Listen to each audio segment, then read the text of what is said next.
back.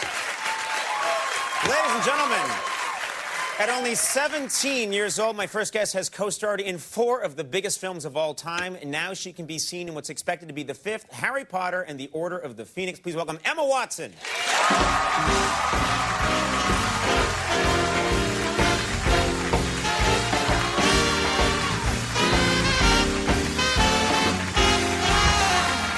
Thank you for having me. I want to ask you, we had Daniel Radcliffe here last night, and I chatted with him briefly, and I asked him the same question, but I want to ask you, because it's such an unusual situation.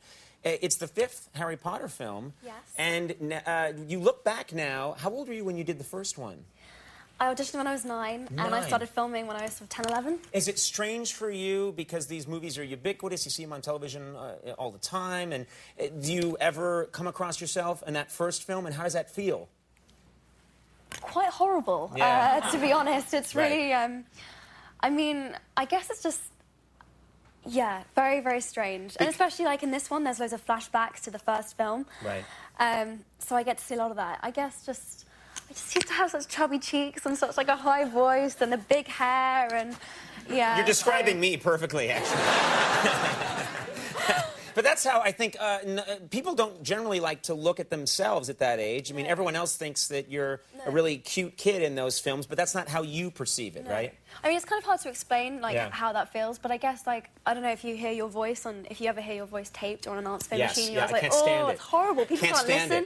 It's exactly that, but, like, 20 times worse. Yeah.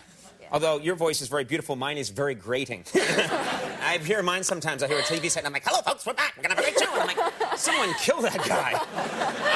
Now, there are lots of course, there's so much merchandising also associated with this movie. There are lots of Harry Potter products. What's the strangest thing that you've seen your face, you know, associated with? What's the strangest product?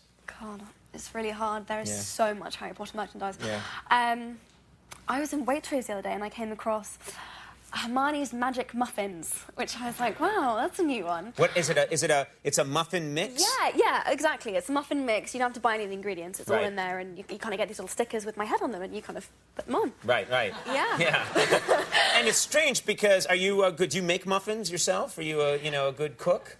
I'm an awful cook. I will be completely honest. No, I would never ever do that. That would be seriously strange. Yeah, so it must be odd. You almost feel like your face is on it. Like I'm responsible for those muffins tasting delicious. You know? Kind of. I guess. Yeah, kind of. What about? I know there are Harry Potter video games. Have you played, or any of your friends or family played the video games? Yeah. At the press junket, they had like a room with the game that's been released, so people could kind of go in and try it and stuff. And my brother obviously was bored to tears listening to me talk about Harry Potter.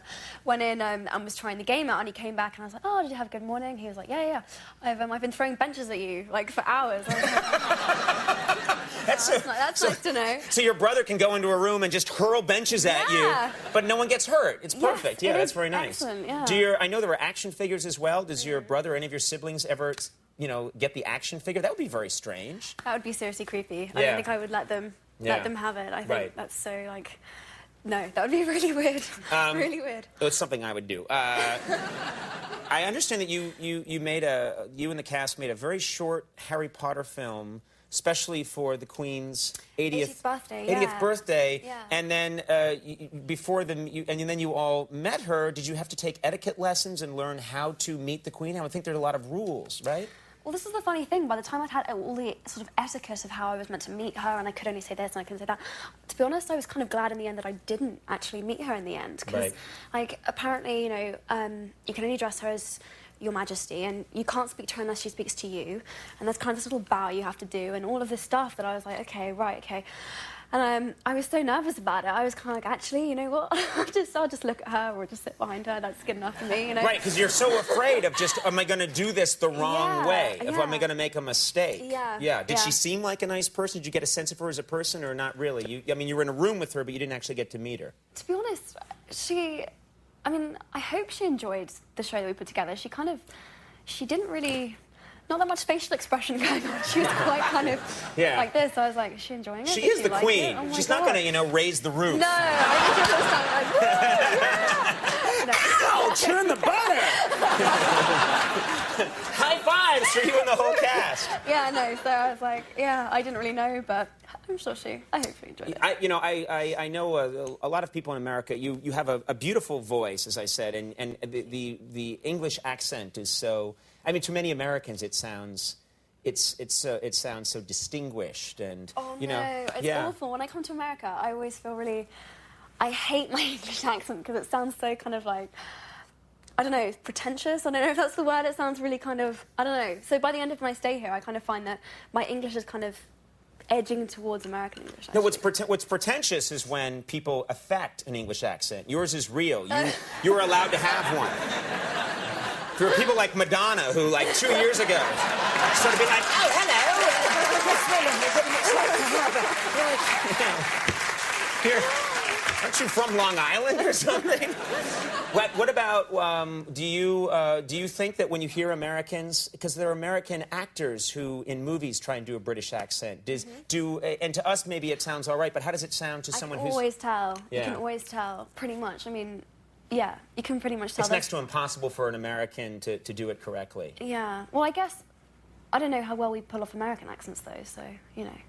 Hugh Laurie in you know. Actually, yes. Hugh I have Laurie to say, I've watched House. that a couple of times. Amazing. I cannot believe that he's not from America. He's like quintessentially British. Yes. He's very, you know, very I shot something with him for the Emmys about a year ago, and he was doing the American accent the whole time. And then I saw him later on, and he was talking in the British accent, and I really thought this man is ill. He's schizophrenic.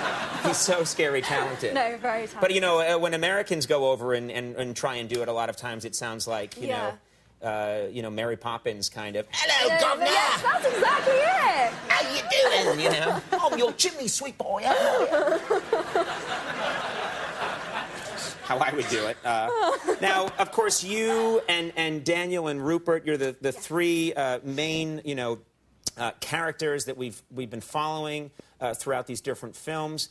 Have the three of you, and I don't want it to be a crass question, but you've been making some money over the years. Have any of you gone a little mad and bought yourself something crazy, or, you know, just to treat yourself? I can't compete with this. Rupert bought an ice cream truck.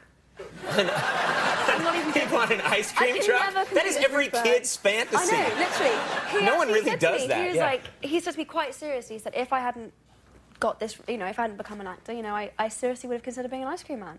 I was like, okay, cool. Well, so he's kind of like fulfilled both dreams, you know. That's so funny and so sweet too at the same time. And as well, it's not just like he's bought the truck to kind of drive around, kind of a show. It actually has all of the ice cream in it, all of like the little chocolate drops and everything. Well, I hope it had ice cream in it. Yeah. Well, yeah. Maybe like cool ice cream truck. What's in there? Medical books.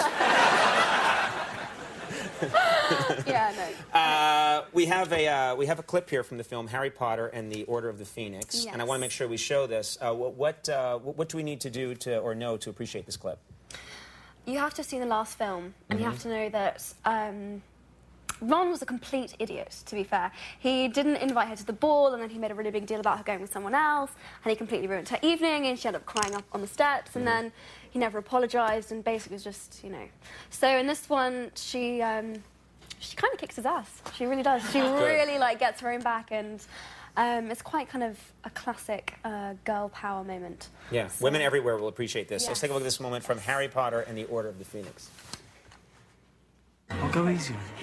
Thanks, Ron. Come on, Ron. Come on, Ron. Come on, Ron. Do it. Come on, Ron. Wild Circle, you're on.